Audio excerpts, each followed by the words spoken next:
Good evening, ladies and gentlemen, and thank you so much for hanging around with us right here at the Great Kansas Avenue Seventh-day Adventist Church. We have just come from a wonderful Easter worship service and then also a conversation prior to this. And now we are back for a new program just being released today called and entitled The Balcony.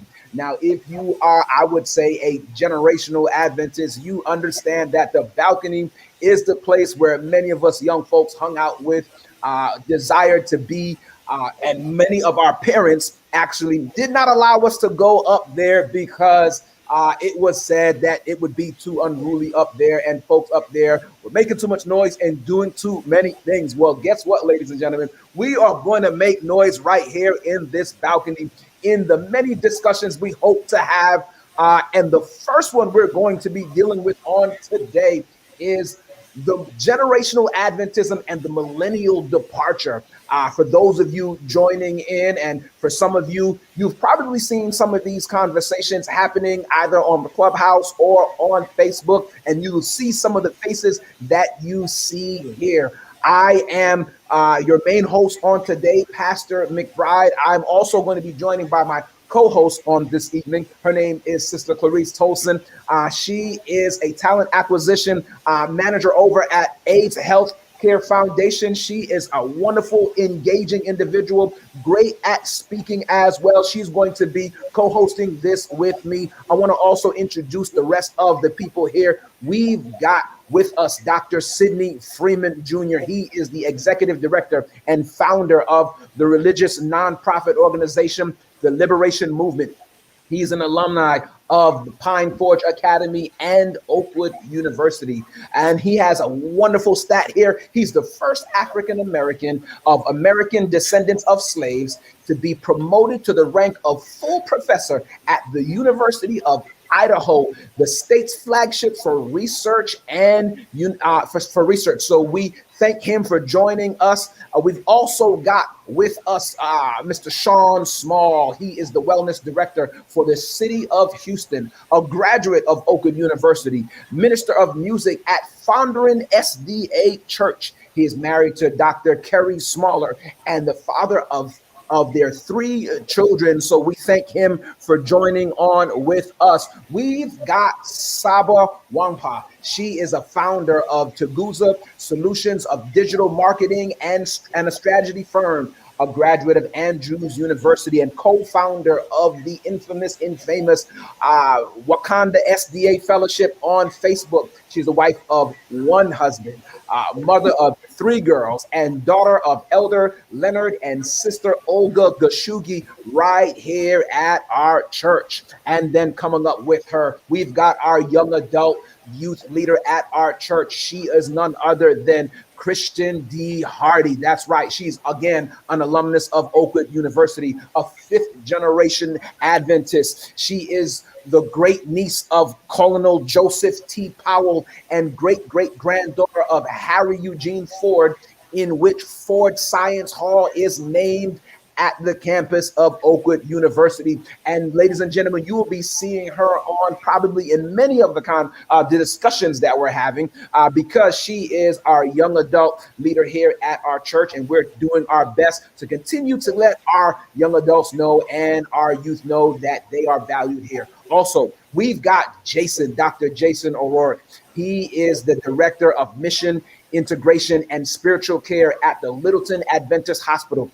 He's an alumnus, again, of Oakwood University, Andrews University, and Claremont School of Theology. The author of Sexuality, God, Gender, Marriage, and Intimacy. And he is currently working on his 2nd book. Ladies and gentlemen, you have been introduced to our panel, and we appreciate them for coming on. We're going to start this discussion with some of our stats and things about who our church is and what we've got going on. So let me first give the time right now to Sister Clarice, who is going to lead us through some of the things you may not know about our church before we dive right into who we are and what we're discussing on today. Well, good afternoon, good evening, or good night, depending on where you are listening to us currently right now. So I just wanted to break down just a few key identifiers so that we all know what it is that we are speaking about. You guys hear feedback? No, you're good. Okay. So millennials, this group is going to be identified from 25 to 40. Okay. 72.1 million millennials are in the US, and we have 35% of that church population are active Seventh-day Adventists. In a most recent poll in 2020, it said the reasons why millennials were leaving the church or were grieving it is because the teaching is not relevant. The church is hypocritical and inauthentic, and only 17% of millennials are poised for leadership roles within the church. All right. We want to first open up some of these questions right to our panel. Let me ask this one question. We're going to dive right into some of the deep things that are going on and make it a little bit contemporary. Listen, we've got a wonderful church that has some skeletons and some things that make it difficult for individuals to be here. I want to ask the question, is the current climate of the world around racism and sexism and things of that nature one of the reasons why we find a departure in our Adventist church with our millennials, given the church's racist and sexist ideas or even practices? Is Adventism something that is pulling our young people away because of what's happening regarding those things? The question's open to everybody. Anyone can answer. Jump right in. Let's see who's got it.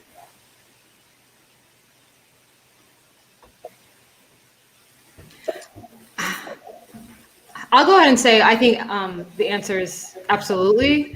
I think the realities that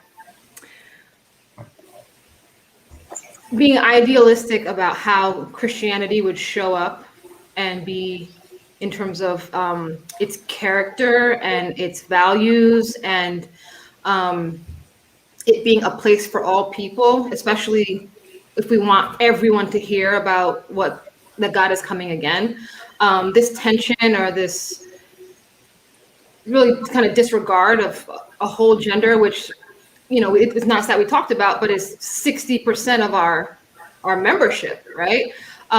Anything that would, the imbalance of the urgency to tell the world about God and that he's returning, and the fact that we want to in some ways disable a critical mass of our members to be actors and leaders in that effort is confusing at best and insane at worst. I think the fact that we are at times, and I want to say corporately, because I think sometimes we talk about the church and sometimes it's like, well, XYZ church has a senior pastor that's a woman. Like, they don't have that problem. Like, it's a little bit fragmented. Of course, I know California also have a conference president that's a woman, which is like light years ahead of some of the rest of the country, right? So I think the fact that we'll sit here and watch a general conference session and we'll talk about these things and take them seriously is a lot, and it's not defensible, quite frankly. And I don't know that people should be asked to overcome that, millennial or otherwise. So, but I agree with that wholeheartedly, and just to kind of piggyback on that, it's not defensible. And having been blessed to teach some of our beyond millennial generation, so Generation Z, one thing that they notice is silence, right? And our silence speaks volume on this issue, and honestly, every other social justice issue of this day. As an organization, when we look at the lack of response to sexist issues, and even in our own church, when we look at the lack of response to social justice issues on a national scale, how can we expect millennials or anyone else to lock in and engage with the message of the church? The Bible does say, by their fruits we shall know them. So what are our fruits as an organization telling us? What are our fruits as a church telling us? So that's one thing I think that needs to be checked before any reconciliation can be done. We need to check, what are our fruits? What are we putting out? I just want to give some backdrop. About the turn of the 20th century, early 18th late 18th, beginning of the 20th century, there was a resolution that was passed. It wasn't voted on at the GC in terms of final process, but they had resolved for women in ordination and in ministry. They had made that resolution. It never went through because of some people on the back end. Same thing on the same point, Sean, when it comes to the issue of race or even critiquing the government. The Review and Herald up until very early 1900s was critiquing significantly and harshly, very harshly, the United States government for its militarism, its treatment of minorities, its materialism, etc. In 1918, according to Kevin Burton, who is a professor at Southern University, we got a visit from a government institution that said, you all sound like communists preaching Revelation 13. You need to change it, or else we're going to arrest you the way we did the Jehovah's Witness. So in 1819, our presentation of Revelation 13 changed from a beast that literally looked like a leopard with multiple horns to a bison, and further on to a lamb that has a fire coming out of his mouth. But what that did in the interim in the 20th century is it allowed for two things. All things that relate to social equality in the church took a nosedive, so that come the civil rights movement, the Review and Herald, which was lambasting the country, come the civil rights movement, the Review and Herald editor can pen an op-ed that says anyone who participates in civil rights has apostatized their ministry. In less than 100 years, right? In less than 100 years, right? And women at that point are equally, there's a whole list of women that were in ministry prior to the 1900s, whole list that were officially in ministry that we have not found out, we don't know about, because when we aligned ourselves with evangelicals, headship jumped in, racism jumped in, and then in the between the 1920s and 1940s, here comes M.L. Andreasen with his highly individualistic last generation theology that does nothing for the community and is only focused on the self. And so with all of that, so I'm just saying, historically, that is the shift. It's not a defense. It is a historical acknowledgement of the shift, that we are here right now with people in our denomination that will vote for an outstanding racist, right? And will vote for voter suppression. But then look at you if you say your life matters, as if you're the cross-eyed racist in the room, or they'll vote for an absolute misogynist, but then get upset when Christian and Saba want to say, hold up, that's sexist, and God is not a sexist. What are you talking about, woman? They'll critique the person that's actually dealing with the struggle, because they've swallowed the 20th century evangelical Adventism that we've been fed. Can I add something in on that? So yes, go ahead. If we look at the church, we keep referring to it as the institution organization. When we just had all of these issues go on with whatever happened in the UK between Harry and Meghan, they referred to that as an institution. How is the church an institution? Christ is the head of the church. So how is it that we're a part of an institution when we're supposed to be following Christ, not man-made doctrine?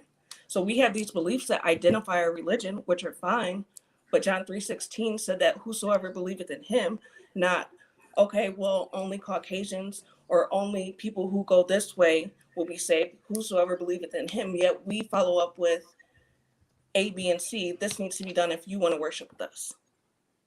So we're moving away from the point with Christ more so to how we want things.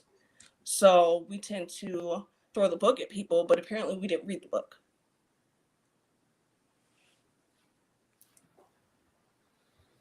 All right. So we're seeing some of these things are different from where we are now to where we were back then. Thank you, Jason, for bringing us in that. And as he explained, that's definitely not a defense of it, but that's just showing where we were to where we are right now. We are definitely kind of pulling back. I know we've got, and I just want to point it out, there is someone who has responded in our comments who just made a quick comment about even before we get to the insanity of refusing to acknowledge women as leaders. I'm going to put this up there in the church. What about the extreme chauvinism of the church standing behind sexual and violent, abusive men, especially in the church? I want to ask this question just in the mindset of millennials.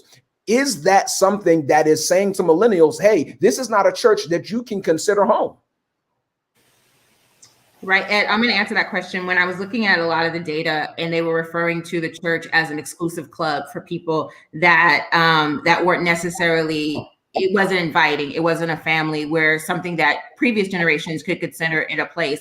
But I think it was kind of what Christian was saying. Like, I think it's like it is an institution, right? We've got churches, we've got schools, we've got universities, we have wellness centers, we have all these educational infrastructures that are set up. So I think that we're never going to get away from the sexism, the racism, because it's built up like an institution. It's built up like a corporate, structure. So I don't think that we're ever going to get away from it. I think it's going to be up to us, Gen Z and other generations, to change the narrative of where we want to go with this. And if we're going to continue to support an organization that doesn't support women and is openly racist. I think the sad reality is, as she said, we're not going to get away from it. But going back to the question, it's how do we deal with it? Because when we see allegations and even beyond with no consequence, what is that message sending? Again, what fruits are we putting out? You cannot keep throwing the trauma back into the face of the aggrieved and then expect, them to still be paying tithe. That's ridiculous. And that's something that our church has repeatedly done. That's what the history is. So again, what are our fruits putting out? How are we going to be dealing with that? I mean, as you said, it is up to our generation and Gen Z to kind of shift that culture to one of, no, that's not tolerated at all. Sexism, any type of abuse, any type of situations like that, it's not tolerated. It can't be. We're supposed to move forward. Well, I know we want. Oh, Saba, were you going to go ahead and speak? Well, yeah, I just want to say I think the two issues are related. So the fact that we just basically don't. Well, I say we. The impression and the reality for a lot of people on local church levels, maybe on other levels of the institutional experience, if women are not valued as people, as having full rights, then that shows up in every experience to the extreme sexually violent behaviors that we disregard. So I think I think there's definitely a multi-step approach to it, because not every woman wants to or needs to be a pastor in a church or a conference president or a GC president. But every woman in this church should have a better experience than the world. So I guess the preface I'm saying is if what we can offer to people, be that current members or possibly new members, is not much different from the world, like that's the challenge. So it's like, yes, in the world we're going to see these things, but if in the church we're also going to see these things, and I have to be at an appointment at 11 o'clock on Saturday, and you need 10% plus 5% plus talent and time, like that is the that's what the ask is. And I think that's why some of these issues of I have 3 daughters, so are my daughters safe in this environment? These are critical questions. And if there is no recourse for poor behavior towards them, one, what is that saying about my values personally? And then what does that say about us collectively? I think that is the larger dilemma that people are having. So I hope that someone answers it, but I think they're extremes of the same challenge. Sydney, we haven't heard from you yet, Doc. I don't know if you're just sitting back there on a pot of wisdom, ready to blast us a little later on, but chime in. Yeah, so I'm thinking about it from a generational perspective, and I serve on the West Coast. We don't have regional conferences or Black conferences, but we have offices of regional ministry, and I serve in the Pacific Northwest. I serve on our executive committee. And one of the things that I've been talking about is a generational shift in leadership. So one of the challenges that we have is we'll say on panels that we need things to change and that it's up to us to make the change. But many of us are not put in positions and policy-making positions to help make those changes. So for instance, we have a lot of regional presidents that are retirement eligible, right? But if we're not in leadership positions to help make those changes that we're talking about, then it's like, yes, as a member, I have a vote, and I can serve on a constituency committees, but it's really important to have a new generation of leadership with fresh perspective on solving some of these issues. And I think we just have a backlog of talent and perspective that's not included in addressing some of these intractable issues that we have in the church. To that point, Sydney, I think the old guard, as we'll refer to that, the old guard sustains the organization. Young folk push the movement, and that's what we're missing. That's what we're missing. I mean, we are still in 2021 in some churches having arguments about whether drums should be played in the sanctuary. We're still having arguments about, oh, well, she can't come on stage because she had earrings. So again, if the old guard is holding back the movement for the preservation of the institution, what shifts needs to happen for change to occur? Got it. I want to jump in and ask another question. Historically, when the Adventist church has been called out for its racism, they respond with promoting a few Black leaders into administrative posts to avoid a Black exodus of members. This tragedy has reemerged over the last year. Do you think this will be enough to retain Black millennials? Sean, you said it's the young people that are going to push it and help this movement go. But with that tactic, do you think that is going to keep them? Are you guys going to wait by? Are millennials going to wait by to get their moment? I'll go. I don't think they will. You see a lot of Sabbath-keeping non-denominational churches that have popped up, which more so focus on building the relationship with Christ. So why would I stay in the Adventist church when I'm already getting the slight, on top of the fact that we're segregated? You want my tithe, but you don't want my opinion. So there's no incentive to stay. Why would I stay if you've essentially shown me that I don't matter? And when we even consider talking about the shaking, when COVID happened, we were more so exposed online to all these individuals that claim that they're Adventists, but yet they believe institutional racism is not a thing and Black people are just being overreactive, that, George Floyd, this was just a payback for whatever he did in his past. So I don't understand how we, again, throw the book at people when we're supposed to forgive and not hold someone's past unless that's God's job, yet we take it upon ourselves. I was on a conference earlier this week, and I was watching Eddie Hippolyte. And Eddie Hippolyte, who's in Australia, he's an Adventist minister, or he was, but he made this statement, and I thought it was powerful. He said when he was pastoring in Australia, he stood up and he says, a lot of people that looked like you went to Africa and preached to a lot of people that looked like me. He said, but when they did, they didn't preach Jesus, they preached culture. And he said one of the people in the room was a missionary, and he thought about it for a week, and he says, man, I wish we had just preached Jesus. Why do I say that? Because a lot of the sexism that we're addressing, a lot of the classism that we see, and a lot of the ethnocentrism that we're discussing is all born out of colonialism. Period. Born out of colonialism. Flat. So at some point in time, if we're waiting for the colonial ship to change,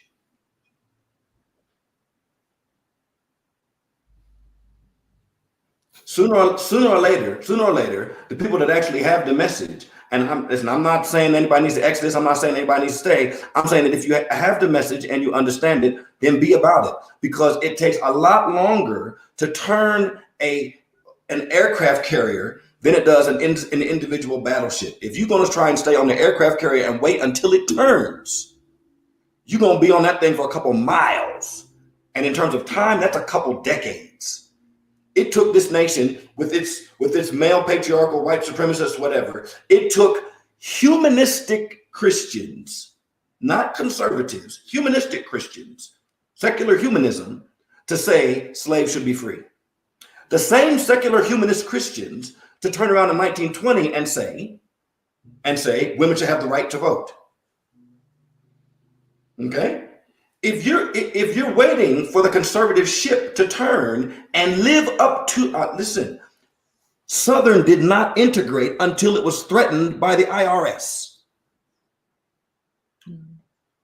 Period. It's not me. It's not me. That's history. If people aren't going to step up into the God-given, faith they claim, then doggone it, be about the faith you believe. But if you're sitting here waiting on the ship to turn, and you begging and pleading for the ship to turn, please turn ship, captain, turn the ship. You ain't the captain of the ship. Maybe one of us is up on the bridge, but that's about it. You ain't the captain. You barely on the top deck. Like, let's go, seriously. Please turn the ship. No. You turn. You turn. In Jesus' day, the ship was Judaism. He turned. Mercy. If I could jump in really quick. So this week I started something called the Liberation Movement. I know it was discussed in the intro, but now I'm more and more convinced that the church, one of the weaknesses of the church in socializing us is that the Seventh-day Adventist Church was everything to us. So it provided education for us, health, all the different elements. Most of our friends are Adventists. It was only until I went to grad school that I really have friends outside of the Adventist circle. And so one of the things that I think is really going to be important is that the Seventh-day Adventist Church is run by white conservatives, right? And so ultimately,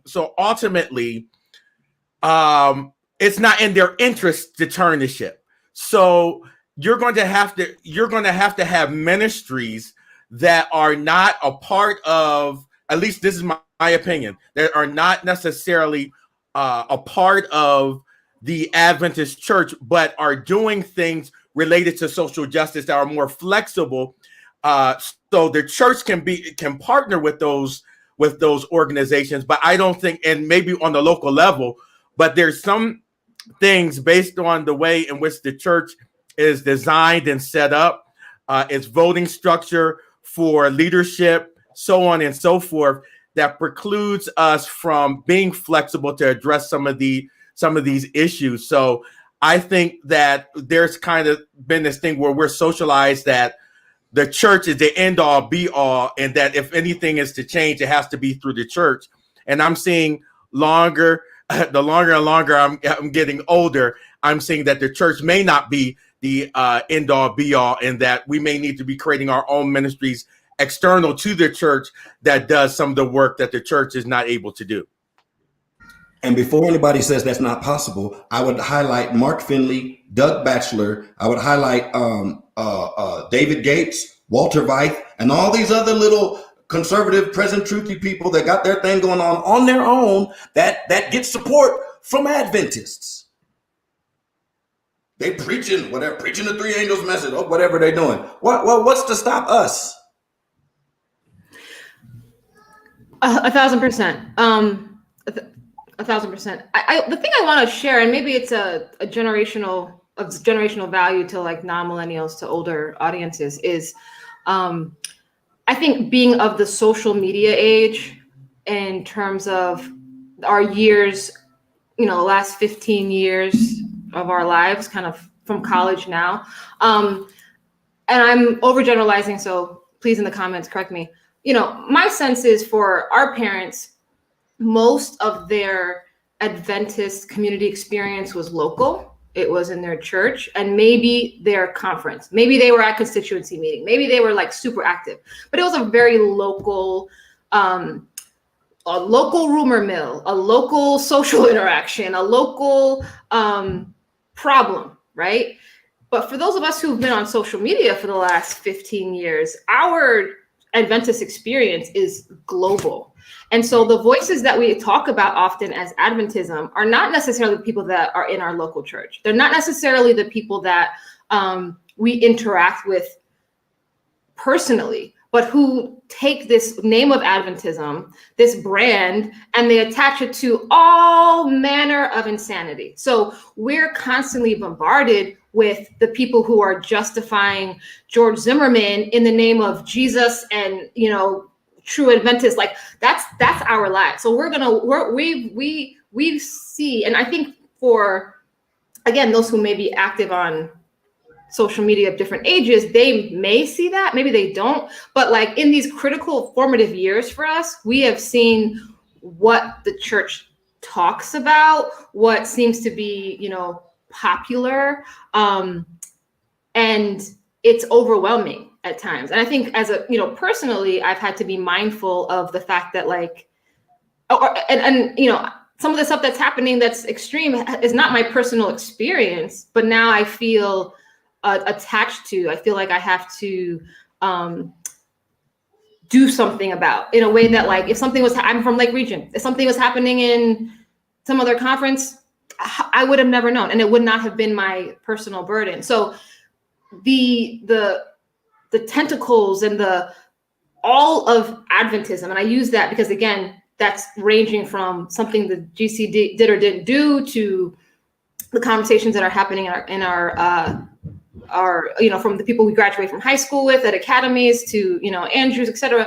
That is part of our Adventist experience. It has nothing to do with the sanctuary. It's kind of like, oh, we can all have the same baptismal card and like act in this kind of way. Like that is just some context that I want to share that may help people understand why our challenges as millennials are wide, and our, you know, I think on a personal level, our personal brands are also attached to this mayhem, because I can't be on one day saying like, oh, I'm here on Kansas SDA talking about whatever, and then tomorrow I'm silent when friend X is doing something completely insane in the name of Adventism to the same audience that I care about, that I want them to see Christ, that I want them to have a productive relationship with the Lord. Like these are social dynamics that I think are nuanced to our generation, that I think future generations will inherit, but are unique to us, and maybe older generations did not have that experience, again, at this critical stage in our development as young adults.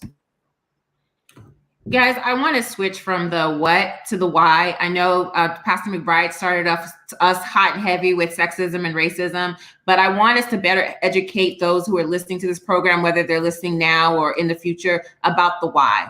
And it's for us to focus on why we feel, and this is for the entire panel, why do we feel that millennials are leaving the church? And just be, you know, as specific as possible. And I can start with you, Sean, if you don't mind.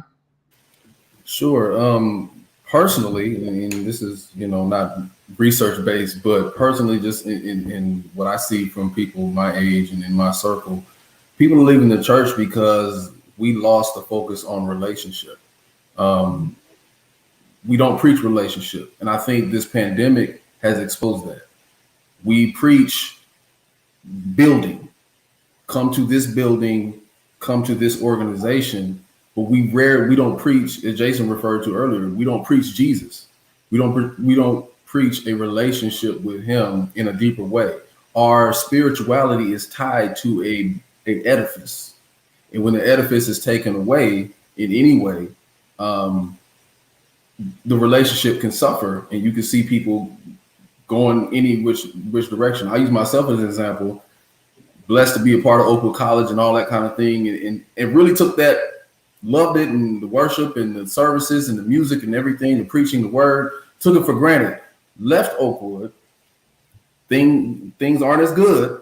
Let's just call it what it is. When you leave Oakwood and you realize, oh, that was, and again, this is my personal experience, I was engaging in a level of sensationalism and not relationship. But it's happening now on a global scale, because every city does not have an Oakwood College church, right? And so there's nothing tying us millennials in as far as worship, as far as ministries, as far as personal connection.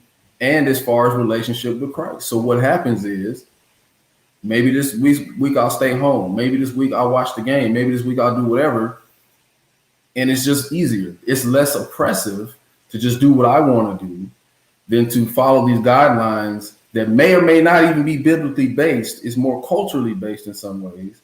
And so it's easier for me to just kind of do my own thing and find God for myself, or tap into the universe, or whatever the case may be. So again, us as a church, we focus so much on the institution. We focus so much on following these sets of rules that we've lost the connection with people, and that giving people Jesus. So that's my opinion on that. Saba, what are some of your thoughts? Why do you think, in your personal experience, that people are leaving, or millennials are leaving the church? I think, and I want to be fair and say, well, I don't know. Otherwise, maybe I would be among them, right? I'm the non-prodigal. But okay. The one thing that I think about a lot, and there's nobody in Adventism who's taken Wakanda too far but me, but I think about the people who I grew up with, who maybe were a pastor's kid, and they did not benefit from being part of the institution materially, socially, in the way that I did. So, my dad worked at Andrews. I lived there my whole childhood. I didn't have to move every so often when the conference decided. I didn't have to, I didn't have the pressure in the church context of what pastors' kids deal with. And I had a subsidy. So when I went to school, it didn't cost me the whole world. So by the time for millennials, by the time I'm graduating college, sure, the economy is not great because it's a recession, but I don't have $100,000 in loans because of the importance of Adventist education, right? I think there are the people that I have a burden for, the people that I think we really, as an institution, have to be better at taking care of for future generations, are the people who, like Killmonger, Kickmonger, if you want to make it Christian, are equal heirs to what the institution should provide to its own, and who are disenfranchised, maybe because of just the realities of how hard it is to maybe be a pastor child. I'm picking in that particular lane, but I think for those people who saw their parents give everything to this church, maybe didn't, were damaged as a result of some of the realities of this work, those are the people that I really grieve for when I see them struggling spiritually, socially, economically for some of these things. And so, I don't know how to quantify what that number is, but I think that is a part of our church that we have to solve for, or be mindful of the impact of the fact that these people will grow up to have all the same cultural assets and knowledge of any of the rest of us that stay, and will have a fair vengeance against our church to do with whatever they might as when they leave or whatever. So that's one thing that I see as something that is chronic for a lot of people and tragic. And again, with all the nuances of what millennials have dealt with since in their upbringing from 9/11 to the recession to the pandemic now, we're young adults and parents and whatnot going crazy. That is really unfortunate. And I think it's just a reality that most people don't consider. So thank you. That's all for me. That's great. I had a similar conversation with my mom, Saba, just the other day about how many institutions we have and why we should have zero unemployment in the Seventh-day Adventist Church, because we should be able to employ every single person that is giving their tithes, is part of the process, that's going to church. So that was a great point. Kristen, give me some insights. Why are the millennials leaving the Seventh-day Adventist Church? As someone who has left and came back. Okay. The hypocrisy of it all. So it rubs me a little bit the wrong way to sit and look at the comments when it's, oh, well, why didn't anybody ask us? No one on the panel has left the church. Whose story do you know? We sit here and we judge the church. Oh, they're doing this, they're doing that, they're doing all this to us, yet we're in the comments judging the people on the panel, and you don't know their story. You don't know what they've been through. You don't know what they left and they came back. So let's be mindful not to reciprocate the same behavior that we're upset about, and make sure that we're just as understanding as everybody else. Because I just want to put out there, everybody has their own ability to get a StreamYard, to get a YouTube. If you want to do a panel and want certain panelists, go ahead and do that. But what we're not going to do is sit here and coddle individuals. Woe is me, we're so upset. We've all got the same shaft, if not worse. With every generation, we've all sat and dealt with that trauma, with that, why am I here? I don't understand why I can't do this. I don't understand when I go out in the world, why am I different from other Black people, but I don't fit in with white people? You're just, so that pushes it. So you're stuck to my Adventist friends. Because with Black, and I would say with traditional African Americans, you're put as, we act like we're better than other people. That we tend to act stuck up, that we tend to act like we're know-it-alls. But then if you look at the Caucasian side of it, we deal with microaggressions all day and every day when we go to Adventist education. The first time I was called a racial slur was at the Michigan conference in the 2nd grade at Battle Creek Academy, and they didn't do anything. Wow. So that's why I will say Lake Region is my home conference. The Michigan conference is not my home conference, because they don't sit up to protect you. They're set up to get their money. And we see all these things happening. We don't address it. But again, you want my tithe, but you don't want my opinion.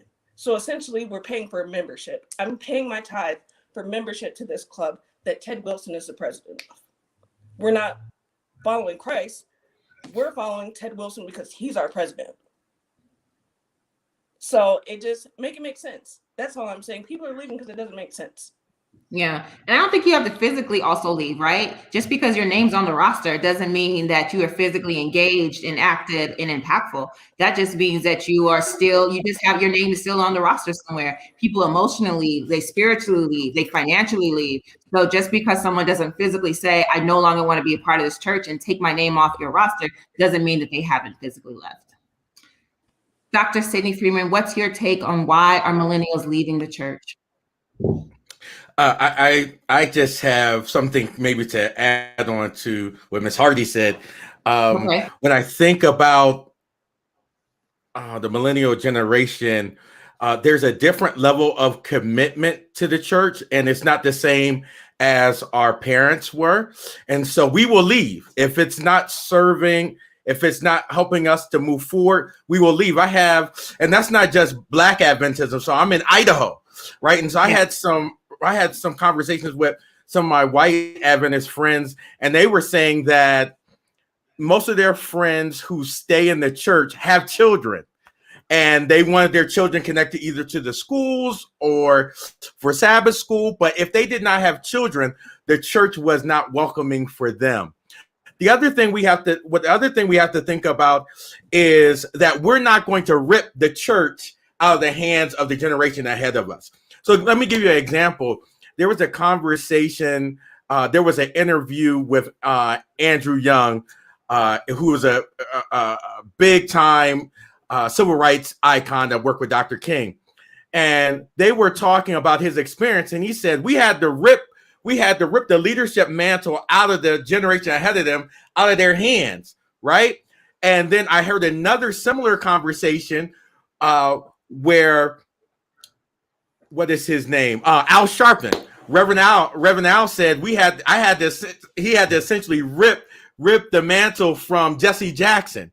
Well, guess what? Our generation may not say that we're going to rip the mantle out of your hands. Okay, you want this church? You got this church. I'll start my ministry. I'll support figure out ways in which to supplement and support my family, children, whatever, to get a holistic grounding for my children. And so I'll lastly say this. I was taught that, if it became between Christ and my culture, my Black culture, that Christ was above my culture, right? And so now, that's just coming up in white Adventist education and also in Black Adventist education. Now I say any theological ideas that decouple those is not for me.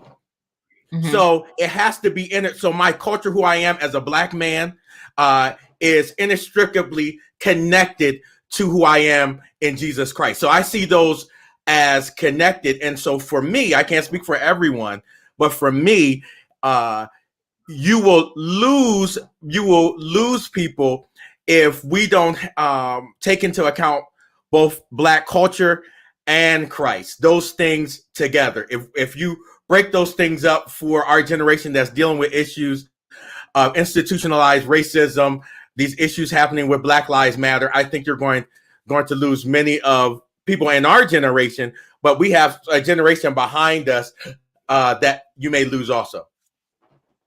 I agree. And Jason, last but not least, give us your take on why millennials are leaving. And I also want to encourage anyone that's listening to us on Facebook or YouTube to go ahead and leave us some ideas of why they think millennials are leaving, and we'll address those as we get through the conversation.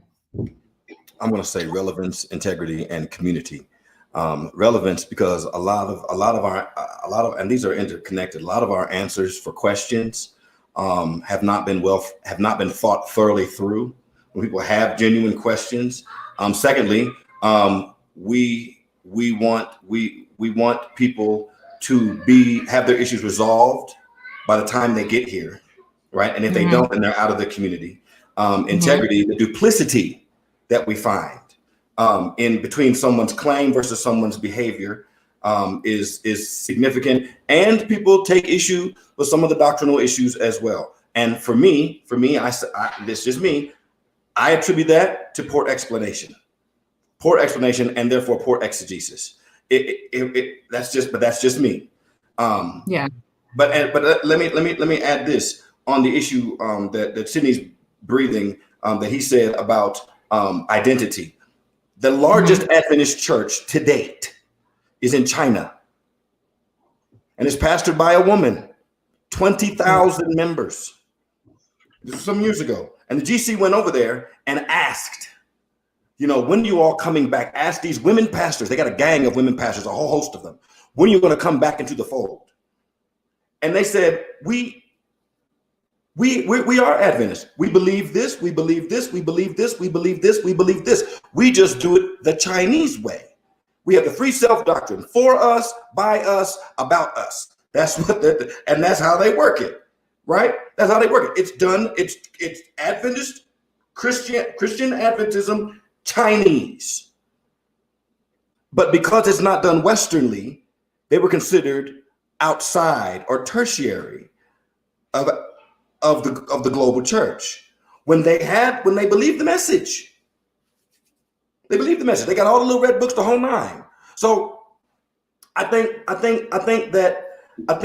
there's a lot to be said about giving people what you have and letting them put it in their context. And I think that we have done a really, really poor job. We've told people, we've given them the context and told them what to think.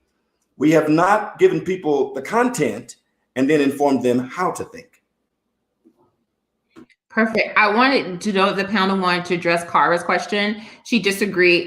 She mentioned earlier, she said, I just want to make sure I'm clear. The premise is that no one leaves for doctrinal reasons. And that's kind of what you were speaking of, Jason. Does anyone want to address her question? And then we're going to get into the next segment of our questions, because we're almost out of time. This conversation is so good. We only got like 10 minutes left. So someone take a stab at her question. I will. There are people that leave for doctrinal reasons. Absolutely.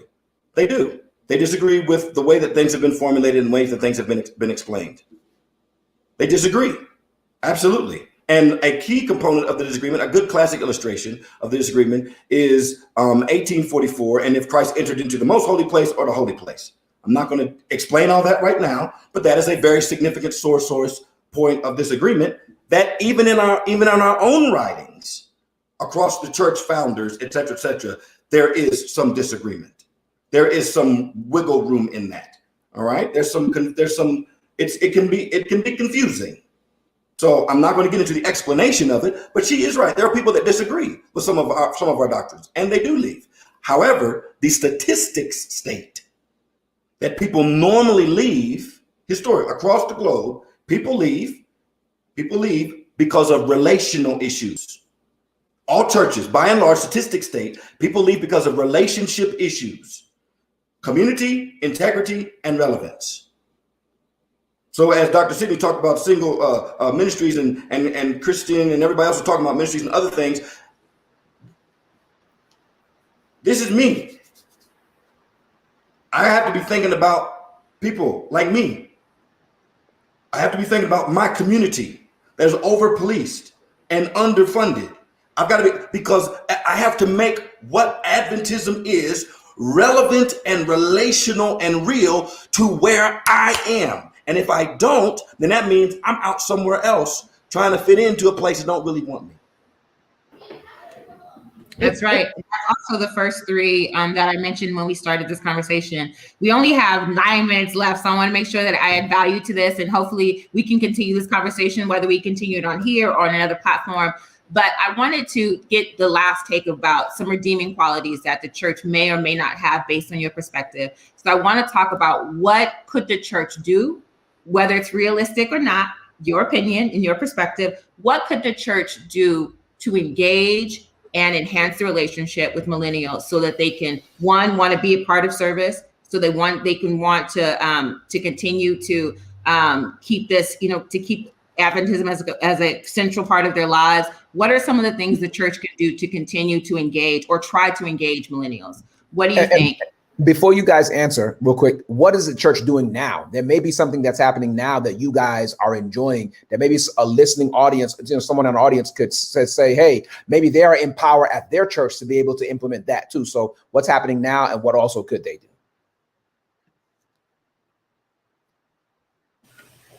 I'm a member of Kansas. So at my church, I feel like I'm part of 2 smaller groups, right? Smaller groups. Like this morning we went and we were in Compton. For you guys that are not in California, we were in LA this morning doing a community drive, right, with food. So it was, so it's something that I personally am passionate about, but also I feel supported in my small group of people that, could really genuinely care for me. And so I feel like I'm engaged and, a part of that process because I have that group. Now, Kansas is a pretty large church, so it would be pretty tough you could get easily lost in not knowing anyone. And I don't have any family members that go to Kansas. So I felt like I was embraced. And I know that isn't everyone's experience, because I talked to someone yesterday who said, how do I get a part of a small group? Because I don't know anyone and I want to have a relationship and we're in the same age group. So I think it just depends on a lot of factors, but that's been my personal experience. And it hasn't always been my experience because, like Kristen mentioned earlier, I was out of the church for 10 years. So from college up until, almost 2 or 3 years ago. So I've had the experience of being actively involved in church, not going for a decade, and then coming back to church and being heavily involved. So I think one of the things they could do better at, or one of the things that they're doing, at least at Kansas, and at least in the groups that I'm in, is really developing those realistic relationships. Not just praying for me or checking on me, but sending me an Instacart before pre-COVID. Coming by, checking on me, having small groups, having those lunches, having those dinners, and not just on the Sabbath. So I think that was critical for my growth and my engagement at church.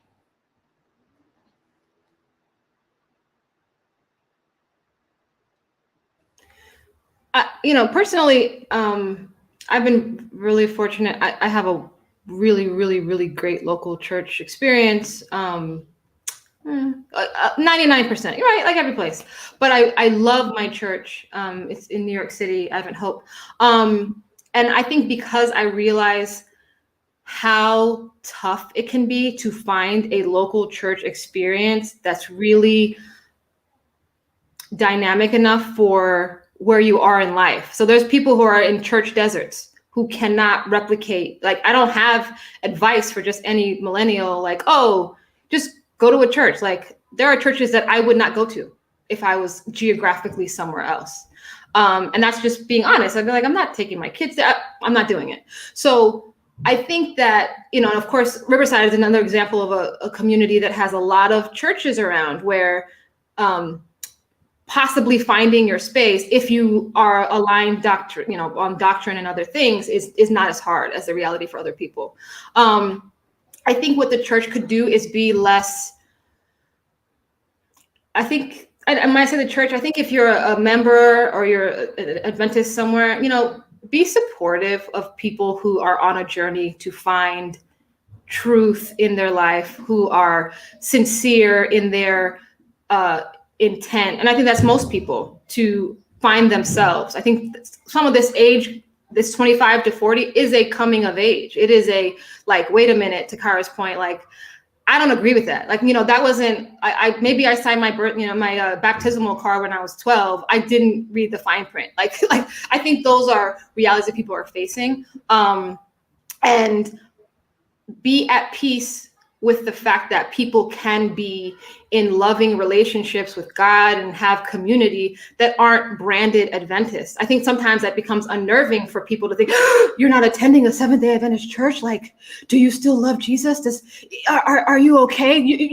Are you going to get the mark of the beast through the vaccine that we're all not taking in a pandemic? Like, there is that side in reality of people that, like, we need to just relax. Like, I read the story of the prodigal son, you know, maybe the father was waiting, but he, like, be cool, relax.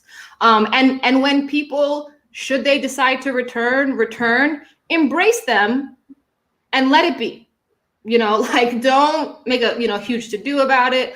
But I feel like some of that, again, just for everyday members, like, love on people just the same. Understand that people can find happiness and contentment outside of what we deem to be Adventism, and that, and don't make it obvious, because maybe that's what the reality is. That some people are like, oh, so you won't be in relationship with me unless I express Adventism in the way that you do. So that would be my advice to anyone. And I think for the churches that understand their local context and are doing the work for the communities that are around them, they're probably attracting like-minded people, and that will, you know, work for a lot of millennials, you know. And the last thing I'll say is there's not a one size fits all fix for millennials. We're a very diverse group, in the same way, like, putting drums in a church isn't going to fix Black people's perception of your church. Like, do the work, have those relationships, and ultimately let your fruits speak for themselves, to take Sean's analogy. If I can jump in, I think the fix, as Saba said, is not one dimensional, but we got to reconcile the trauma. This church has hurt a lot of people in a lot of different ways. And we can spend a whole nother conversation on just that one piece. We've got to reconcile the trauma. The same way we as Black people are still looking for some type of reconciliation or reparation from this country, this church is no different in that way. We've got to reconcile the trauma. We've got to reestablish relationships. Dr. Jason and Dr. Sidney kind of talked about that, reestablishing those relationships and being relevant again in the lives of millennials. All right, we can't do the same outdated things that worked for our parents' generation. It just is what it is. And again, this was placed in the chat. I hope I'm not stealing Dr. Sidney's thunder, but we were on the same wavelength. We've got to decolonize. At a time when America's millennial, really the world's millennials, but I focus on America. America's millennials are bucking Christianity across the board. Not Adventism, Christianity, period. They're bucking Christianity. What would happen if, out of, you know, us Black millennials, and I'll send a shout out to Dr. Llewellyn, who's doing great work with Adventists for Social Justice. What if our millennials rose up and, as Dr. Jason was talking about, said, y'all can do what you want with the ship. We're going to start shooting off these lifeboats to bring you Jesus in a decolonized fashion.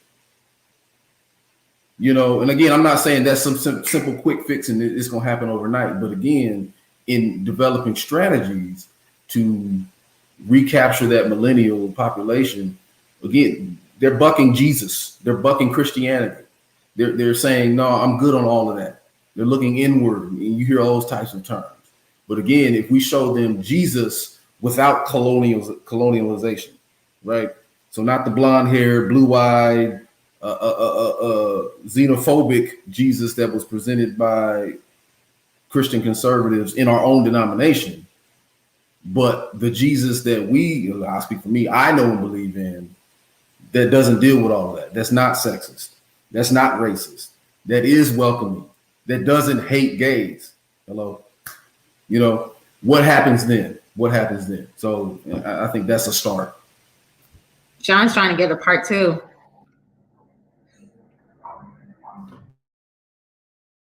I just want to make sure, Jason and Christian, if y'all didn't have anything to say, you guys are our guests here, so I want to give you the moment. I can wait a little bit before I wrap it up. I just want to add one thing, and it's more so a statement that someone told me, is that you can be a Christian before you're an Adventist, but you can't be an Adventist before you're a Christian. That title should not come before Christ.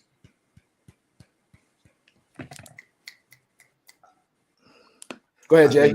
I think that there are a lot of things, and I think COVID has highlighted a lot of things and a lot of people that are doing great things because you didn't have to rely on the structured liturgy and the only people that can be up front. There's so many things that have popped off, offshoots of things that have happened now online, that a lot of good things are happening in local communities. COVID has kind of decentralized a lot of the top down. Going forward, I think, and I could list, I could talk Adventists for Social Justice, I could speak Claudia Marion Allen, I could talk to the Q Revival, I could talk to Pastor Kagia Scott in Austin, I can mention a bunch of other things.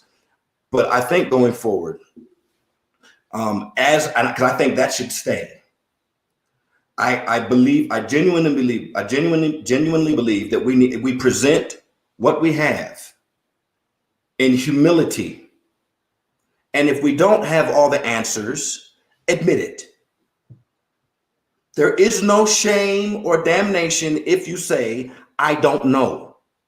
I can say, guess what? This is what I understand, and this is why. And then I can get into a conversation with somebody else, and they can say, I don't agree with that. And then we can study, which is what we used to do all the time. We don't have to be, as D. Shay Christian Lay says, we don't have to be so spiritually arrogant. We don't. That's not part of the fruit. If you don't have an answer, say so. If you're not sure, say so. And if someone, and then have enough curiosity and humility to let someone else walk their journey and not condemn them to Babylon. Let them be. Just because they're not walking with you doesn't mean they ain't walking with Jesus. Let them be. Let them journey. Clarice and Christine both said they left and came back. I was in the military. I promise you I wasn't going to church. I promise you I wasn't. But the journey is different. The journey is different. Jesus is the same. Present it to people and let God journey with them. If you can only go so far, say so be it. Say, you know what, I can only go with you this far. I'm gonna turn right here. All right, homie, holla at you later. And be humble. Be curious. Be humble and curious. Stand on your principles. If you can't journey with someone, it's fine. It's okay. It don't make them evil and don't make you holy. My. Ladies and gentlemen, what a dynamic and intriguing conversation. I'm going to wrap this up now, and I want to thank all of you for coming on. I really don't want to give the same kind of wrap up I give on the conversation. I want you guys to understand, listen, this is an active kind of discussion going on. You guys can continue commenting in the chats about this kind of thing, but I need to make it very, very clear. And it kind of came up, and I'm just going to say the name Deshae Christian Lee asked, is this kind of like a soft ploy to get millennials back? I want to answer that with an affirmative. Most definitely it is. And let me tell you why. While I agree with many of the things that have been here, and I have to speak about this, not just because of my employment. And I want to be very clear. I am employed by this wonderful church and denomination. But I have the ability to speak very, very clear because I have a president who allows for us to speak what we feel regarding the social issues that we are dealing with. And as this whole pandemic came about and we dealt with the George Floyd issues and the systemic racism that exists within our denomination, her and the I would say the brass of the conference got together and issued an apology regarding how they have seen systemic racism and the issues that our churches are experiencing and our institutions are experiencing. And many of our institutions have even begun to try to do some things to change that. But Jason called it very right. You are trying to turn an aircraft carrier on a dime. And it begs for understanding, as well as it begs for, hear me clearly, it begs for you to be able to jump out and say, hey, look,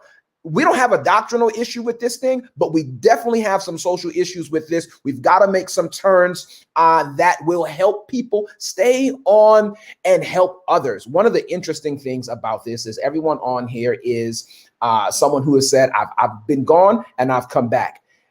And your coming back has a lot to do with the relational issues. Again, I want to thank Sydney, Sean, Saba, Jason, Clarice, and Christian for coming on and sharing this stuff with us. This is a continuous conversation. It's about the reconciliation. It's about opening up and agreeing that, yes, individuals have been hurt, or maybe I have hurt someone, but clearly, Jason called it. If you don't know it, just say you don't know it. You don't know how many people you may win by just saying, I don't know, but I love the Lord. Do you love him? Want to come hang out with me? I want to put this last comment up by this lady who has attended our church, and just check it out. This is just appreciation for what we've done. I have 2 children and 2 granddaughters that this is so relevant to, and your panel gave me insight into their struggle. Thank you. This is how we turn this ship. We've got many other things happening, many other conversations coming up, but we want to thank again our panel for coming on. I'm going to end with a prayer across the nation, just so everybody can hear the spiritual aspect of this. So bow your heads with me as we close. Father in heaven, Lord, this has been awesome. We put some stuff out into the airways, oh God, that needed to be heard, that hopefully, Father, will encourage others, that will give an opportunity for people to feel like they are heard. This generation, Father, feels the weight of the world because technology allows us to see all the hurt that either this church is avoiding or causing. But of course, Lord, there's some help that this church is giving, and we thank you for it. And we ask, God, that as we continue to be movers and shakers about the movement and the change that we're asking for, that you guide each and every panelist here in those efforts. In your awesome name we pray. In Jesus' name, amen. Thank you guys again for coming on. I'll close out now. Stick by towards the end as we just make sure that we are working on making this a continued strong effort.